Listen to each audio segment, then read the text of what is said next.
साथियों राम राम। तो पार्क में बैठा हुआ हूँ, देख रहा हूँ लोग घास के ऊपर वॉक कर रहे हैं। तो मेरे भी दिमाग में आया क्यों ना इसके बेनिफिट्स या इसके बारे में जो इनको फ़ायदे हो रहे हैं उसके बारे में थोड़ा सा एक व्यू आपको दिया जाए। तो बस मैं भी अब उठ रहा हूँ और इनको शूट करता हूँ और आपको बताता हूँ कि घास पे चलने के फ़ायदे क्या होते हैं। देखिए, एक्यूरेट जानकारी के लिए आप गूगल सर्च कर सकते हैं। गूगल सर्च में आपको एग्जैक्ट मिल जाएगा क्या क्या बेनिफिट्स होते हैं, एक्यूरेट बेनिफिट्स क्या होते हैं पता चल जाएगा। मैं ये वो बेनिफिट्स बता रहा हूँ जो मैंने खुद महसूस किए हैं या मुझे सुनने को जो मिले हैं, मैंने वही आपसे शेयर किए हैं।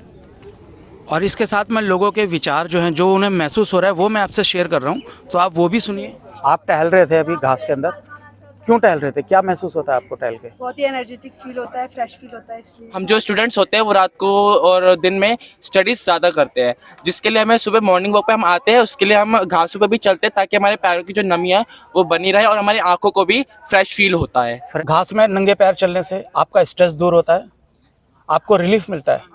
अगर आप कोई काम करते हैं, कोई ऐसा काम करते हैं मेंटली लेवल वाला काम करते हैं और आप सुबह घास में टहलते हैं तो आपको उससे बहुत राहत मिलती है। सुबह सुबह घास पे नंगे पैर टहलने से आपको बहुत रिलीफ मिलता है, आप एनर्जेटिक महसूस करते हैं।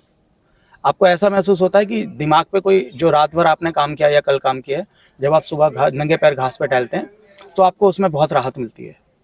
आप अपने आप में एक टहलते वक्त एक धीरे धीरे तरोताजगी सी महसूस करने लगते हैं। दिन भर आपका पैर शूज़ में रहता है। वो अब आजकल वो कॉन्सेप्ट नहीं है कि लोग नंगे पैर घूमते हैं। अगर आप घास के ऊपर चलते हैं तो आपको इस घास के ऊपर चलने से आपको आपकी आंखों को भी रिलीफ मिलता है, आंखों की रोशनी दूर ऐसा बताया जाता है। घास पे चलते हैं आपको तो जाहिर सी बात है थोड़ा सा आप अपने आप से भी बात करते हुए चलते हैं, अपने आप से बात करते हैं, अपने आप में थोड़ा सा अपने आप को टाइम देते हैं, तो वो आपको अपने से बात करने का मौका मिलता है।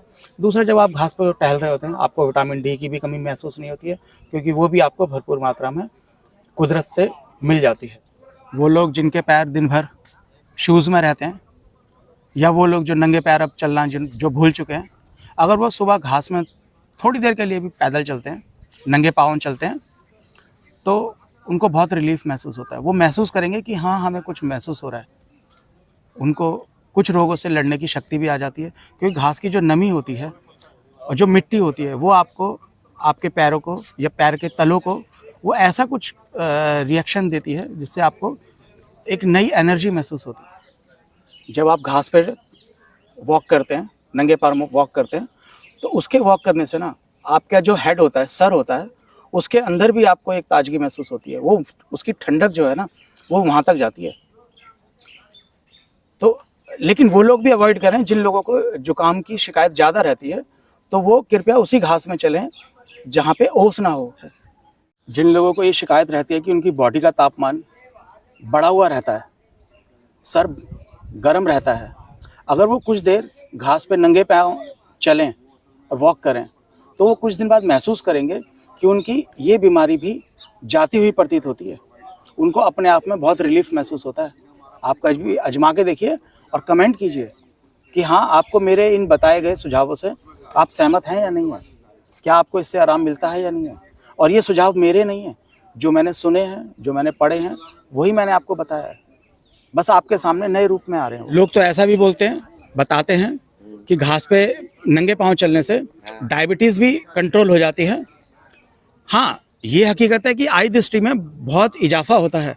वो ठीक तो नहीं कह सकता, लेकिन बहुत इम्प्रूव हो जाती है, बहुत हद तक तेज हो जाती है, अच्छी हो जाती है। तो ये था मेरा एक नंगे पाँव, घास में नंगे पाँव चलने का छोटी सी जानकारी जो आपके साथ शेयर की है। वैसे तो आप सभी जानते हैं, लेकिन समय समय पे कुछ भूल जाते हैं, तो मैंने वही रिमाइंड कराने की कोशिश करी है।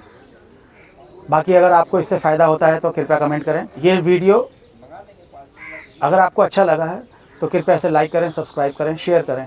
हाँ, कमेंट करना ना भूलें कि इस जानकारी में आपको सबसे अच्छा पार्ट कौन सा लगा। और वीडियो अंत तक देखने के लिए आप सभी का शुक्रिया।